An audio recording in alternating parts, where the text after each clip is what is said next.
नमस्कार दोस्तों, स्वागत करती हूँ आप सभी लोगों का टीवी ड्रामा विद पदू में। तो चलिए दोस्तों, आज मैं आप लोगों के लिए टीवी सीरियल अनुपमा के लेटेस्ट एपिसोड के नए अपडेट्स लेकर एक बार फिर से हाजिर हूँ।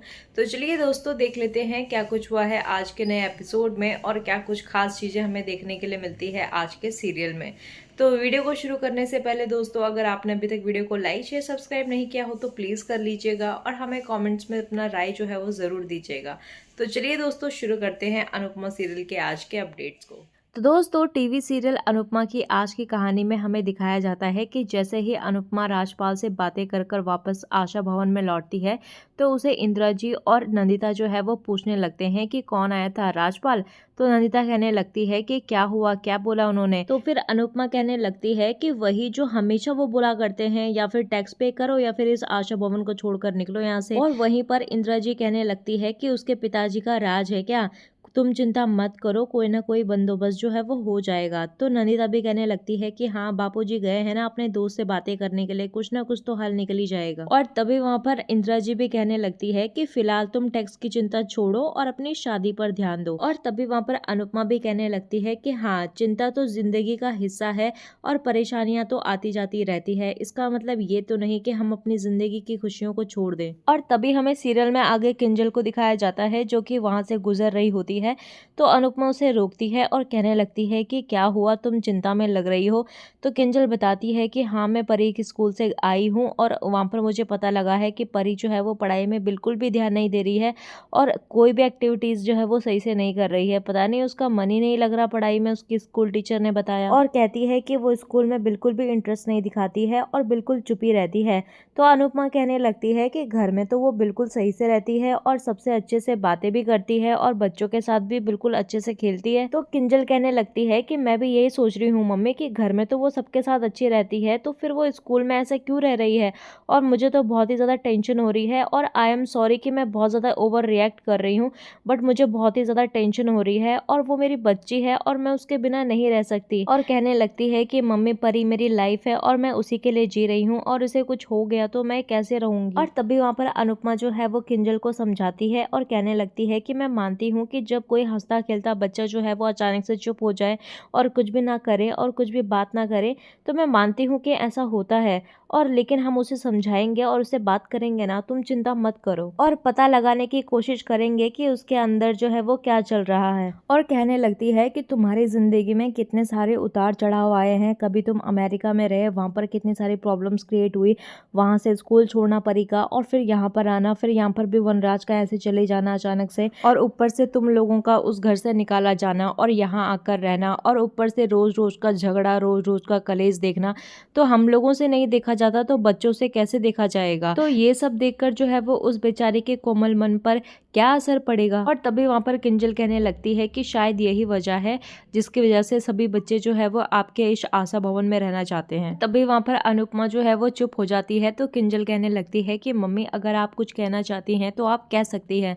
तो अनुपमा कहने लगती है कि शायद तुझे बुरा लगेगा, लेकिन तू मेरी बेटी है, इसीलिए मैं कहूंगी कि तू उस शादी में जो है वो उसके साथ खुश नहीं है और तू परी की वजह से जो है वो उस शादी में रह रही है। पर क्या तुझे लगता है कि परी खुश है? तो फिर वहां पर अनुपमा कहने लगती है कि फिर क्यों झेल रही है और क्यों इस परेशानी में रह रही है, और मैं नहीं कर पाई थी। और कहने लगती है कि मुझे इस बात का गर्व है कि उस वक्त जो है वो मैंने अपनी खुशी चुनी। तभी वहां पर अनुपमा जो है वो किंजल को समझाती है कि जब परी बड़ी हो जाएगी तो उसका अपना करियर होगा, उसकी अपनी गृहस्थी होगी, उसके अपने बच्चे होंगे, उसका अपना परिवार होगा, तो तू कहाँ होगी, तू तो अकेली रह जाएगी। और कहने लगती है कि मैं ये नहीं कहती कि औरत का अकेला रहना जो है वो गलत है, और कहने लगती है कि अगर औरत अकेला रहती है तो वो उसकी चॉइस के हिसाब से होना चाहिए, मजबूरी के हिसाब से बिल्कुल भी नहीं। कहने लगती है कि अच्छी बात है कि तूने बहुत ज्यादा कोशिश की और तू रह भी रही है, लेकिन तुझे कभी भी ऐसा लगे ना कि अब बस बहुत हो चुका तो इस शादी से निकल जाना, मूव ऑन कर जाना, लेकिन पीछे मुड़कर मत देखना। और कहने लगती है कि आजकल के जमाने में ऐसी लड़कियां मिलती हैं, और वो देख पाखी और डिम्पल को कैसी हैं। और कहने लगती है कि मुझसे भी इतना ज्यादा बर्दाश्त नहीं होता। हाँ, मैं भी थप्पड़ लगा देती हूँ और मैं भी सुना देती हूँ। और तभी वहाँ पर इंदिरा जी भी कहने लगती है किंजल को कि अपना भी ध्यान दे बेटा और अपना भी ख्याल रख। और तभी वहाँ पर अनुपमा कहने लगती है कि जिसकी वजह से तू इस रिश्ते पर जो है वो घुट घुट कर रह रही है ना, वही इस रिश्ते पर जो है वो पिस रहा है। और कहने लगती है कि हमें पता है कि हम सोचते हैं कि बच्चे नहीं समझेंगे, नादान है, उन्हें क्यों ये सब चीजें बताएं, लेकिन बच्चे जो होते हैं ना वो बहुत ज्यादा समझते हैं, उतना कोई नहीं समझता और माँ की वो हर बात समझते हैं। और परी से बात करने के लिए कहती है और कहने लगती है कि उसे समझा और वो जरूर समझेगी। बाकी अगर तुझे जो कुछ लगता है तू अपनी मर्जी से कर, लेकिन तुम दोनों के झगड़ों का असर जो है वो मेरी परी के ऊपर नहीं पड़ना चाहिए। और कहने लगती है कि माँ बाप के झगड़ों का असर जो है वो बच्चों के ऊपर जरूर पड़ता है और बचपन में ही नहीं बल्कि बड़े होकर भी इस चीज का असर जो है वो बच्चों के ऊपर आता ही आता है। और कहने लगती है कि कभी कभी जो है वो बचपन में ही वो चीजें शुरू हो जाती है और कभी कभी बड़े होकर जो है वो उनके ऊपर असर पड़ता है। और उसे कहते हुए नजर आती है कि तुझे जो है वो कुछ ना कुछ तो फैसला लेना ही होगा और तुझे अपने खुशियों के बारे में सोचना ही होगा। अगर तू खुश रहेगी तो परी भी अपने आप ही खुश रहेगी। और तभी हमें सीरियल में आगे जो है वो अंश और आद्या को दिखाया जाता है, जहाँ पर अंश जो है वो करेला खा रहा होता है तो बालाजी वहाँ पर आते हैं और कहने लगते हैं कि अंश तुम करेला खा रहे हो। तो अंश कहने लगता है कि हाँ आद्या फूई खिला रही है इसीलिए। तो तभी वहाँ पर बालाजी कहने लगते हैं कि आद्या की तुम हर बात मानते हो। तो अंश कहने लगता है कि हाँ क्योंकि वो मेरी फेवरेट फूई हैं। और तभी हम देखते हैं कि साइड में डिम्पल खड़ी हुई होती है और वहीं पर वो उन दोनों को देखकर जो है वो जल रही होती है।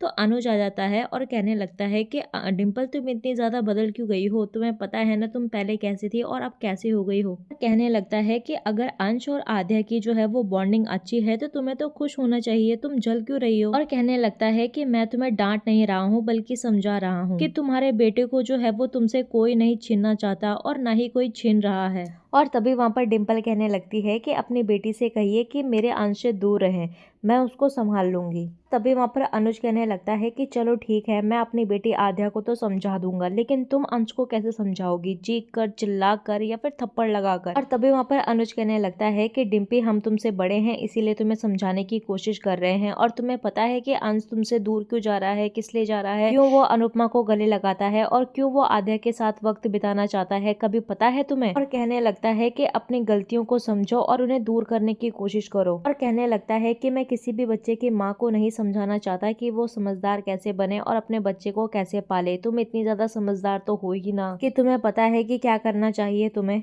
तो ये सब बातें कर कर जो है वो अनुज वहाँ से चला जाता है।